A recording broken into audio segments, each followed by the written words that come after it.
Assalamualaikum warahmatullahi wabarakatuh. Perkenalkan, saya Trisuci Muhammad. Saya dari kelas 1B Prodi Manajemen Pendidikan Islam IAIN Sultan Amai Gorontalo. Di sini saya akan menjelaskan sedikit tentang etika, moral, dan tanggung jawab keilmuan. Secara aksiologis, pengembangan ilmu dan pengetahuan dan penggunaan teknologi harus selalu mengacu pada wawasan yang kudus dan kemanusiaan. Dengan kata lain, penekanan pada aspek vertikal dan horizontal sebagai landasan etika, moral, dan tanggung jawab dalam berkarya dan berinovasi merupakan keniscayaan yang harus dilakukan. Untuk itu, dapat konteks ini etika, moral, dan tanggung jawab, estetika, aturan, adat harus tetap terjaga. Ilmu dan teknologi harus menyesuaikan dengan pesan-pesan moral dan etika agama. Karena itu, setiap usaha untuk menemukan atau mencari kebenaran ilmiah seharusnya didasari atas iman dan moral agama dan bukan pada filsafat pengetahuan saja.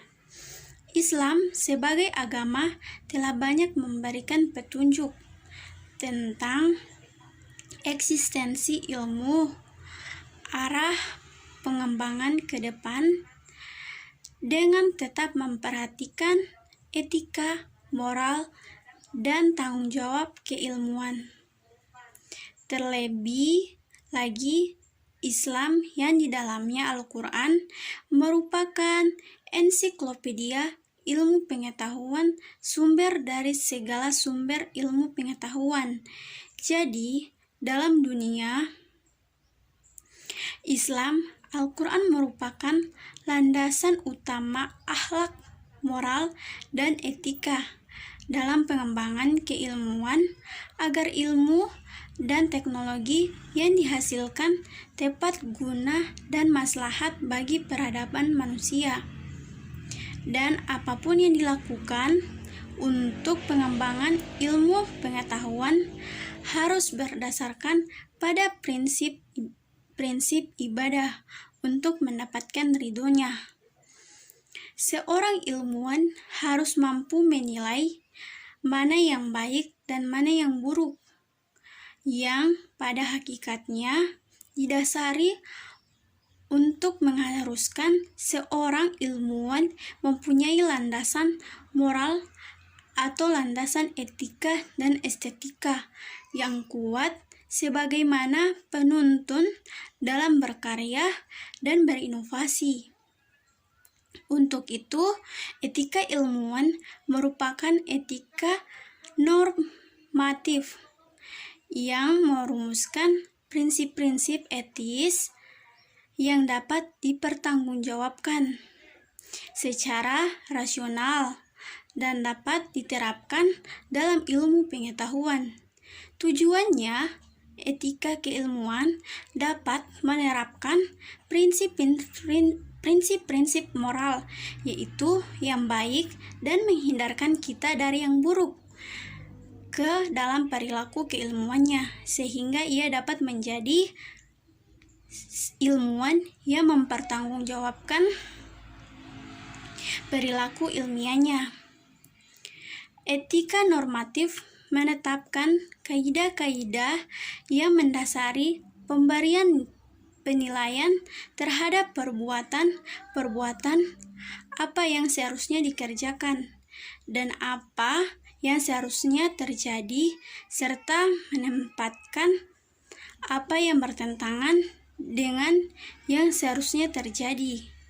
Oleh karena itu, pokok persoalan dalam etika keilmuan selalu mengacu kepada elemen-elemen kaidah moral, yaitu hati nurani, kebebasan, dan tanggung jawab, nilai dan norma yang bersifat utilitaristik atau kegunaan, nilai dan norma yang harus berada pada etika keilmuan adalah nilai dan norma moral, Nilai moral tidak berdiri sendiri, tetapi ketika ia berada pada atau menjadi milik seorang, ia akan bergabung dengan nilai yang ada seperti nilai agama, hukum, budaya, dan sebagainya.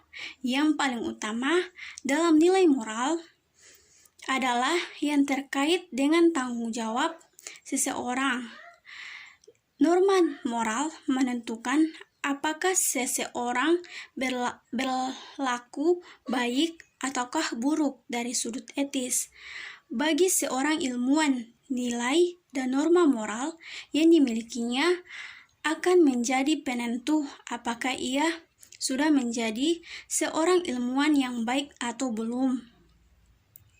Menurut Saifullah mengemukakan bahwa dalam perspektif asiologi bahwa pada dasarnya ilmu harus dapat dipertanggungjawabkan oleh seorang ilmuwan secara moral dan etika.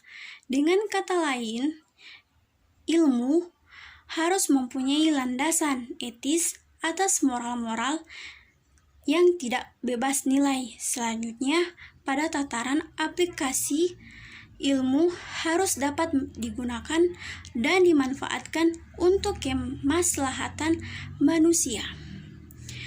Di bidang etika, moral, tanggung jawab seorang ilmuwan bukanlah lagi memberikan informasi, namun harus memberi contoh. Dia harus bersifat objektif, terbuka, menerima kritik, menerima pendapat orang lain, kukuh dalam pendiriannya yang dianggap benar, dan kalau berani mengakui kesalahannya. Jadi, kesimpulan seorang ilmuwan tidak bebas nilai, harus terikat oleh agama, etika, moral, dan tanggung jawab. Khususnya dalam Islam, pengembangan ilmu pengetahuan dengan berlandaskan pada wawasan yang luas, yang kudus merupakan suatu keharusan bagi seorang ilmuwan, yaitu Allah adalah zat yang maha wujud, yang maha mengetahui dan sumber dari segala sumber ilmu pengetahuan. Sekian dan terima kasih. Wabillahi taufiq wal hidayah. Wassalamualaikum warahmatullahi wabarakatuh.